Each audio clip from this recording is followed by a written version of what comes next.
Welcome to Show and Tell. In this series, I review brand new games quickly and with as much detail as possible. Ready? Go. I pride myself on making brief show and tell reviews, but this might be one of the shortest videos I've ever made. In the Darkness of the Sea is a 5 to 10 minute free experience. I emphasize free because while this might not be indie game of the year, it's not a bad way to spend 5 to 10 minutes of your time on.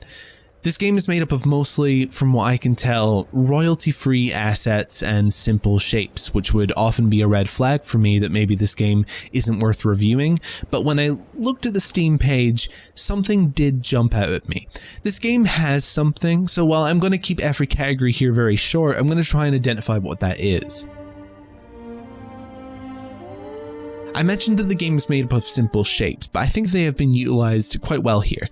The game certainly has a unique style that looks scrapbook-like, as though someone ripped lots of different pictures out of magazines and turned them into different visual assets in this game, aside from the sea itself. The sea is a 3D object, but it makes it really stand out against the rest of the game without feeling as though it doesn't belong.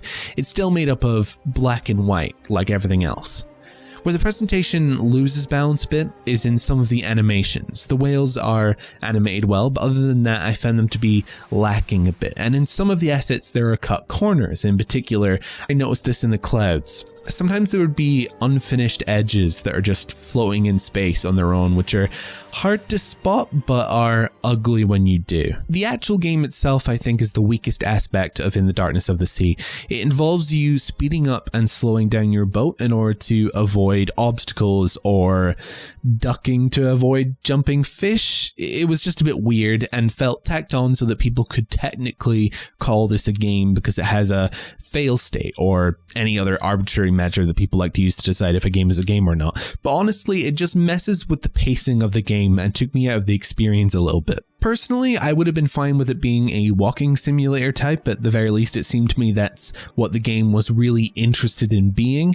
I'm not opposed to the idea of the game having some serious mechanics, but I think if that's what the developer was going for, it needs to actually add something to the experience rather than, in my opinion, take something out of it. The Darkness of the Sea has some good moments. I'm not going to say what any of them are due to this being an 8-minute game, but I think this is where I really see promise in this game and this developer.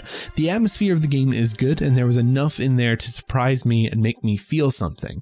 There's this beautiful track, Fantasia on a Theme, that the game uses, though I think in some ways it felt a bit unearned.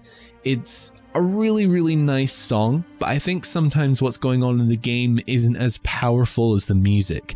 Music is generally supposed to complement a scene, not overshadow it, and I think some of what I felt was due to Fantasia on a Theme alone, and not necessarily the combination of the music and the game. Though there were certainly some moments where the combination did work, just not all the time. Again, I don't think this game is groundbreaking, but it's free and I think it shows promise for the future of the developer. Forgive me if I'm about to butcher your name here. Is it Olivier Leclerc? If you're all interested in this game, check it out free of charge, and if nothing else, I think this is a developer to look out for in the future. There's something in this game that allows it to stand head and shoulders above most of the other games that are released daily on Steam. Thank you very much for watching. See ya.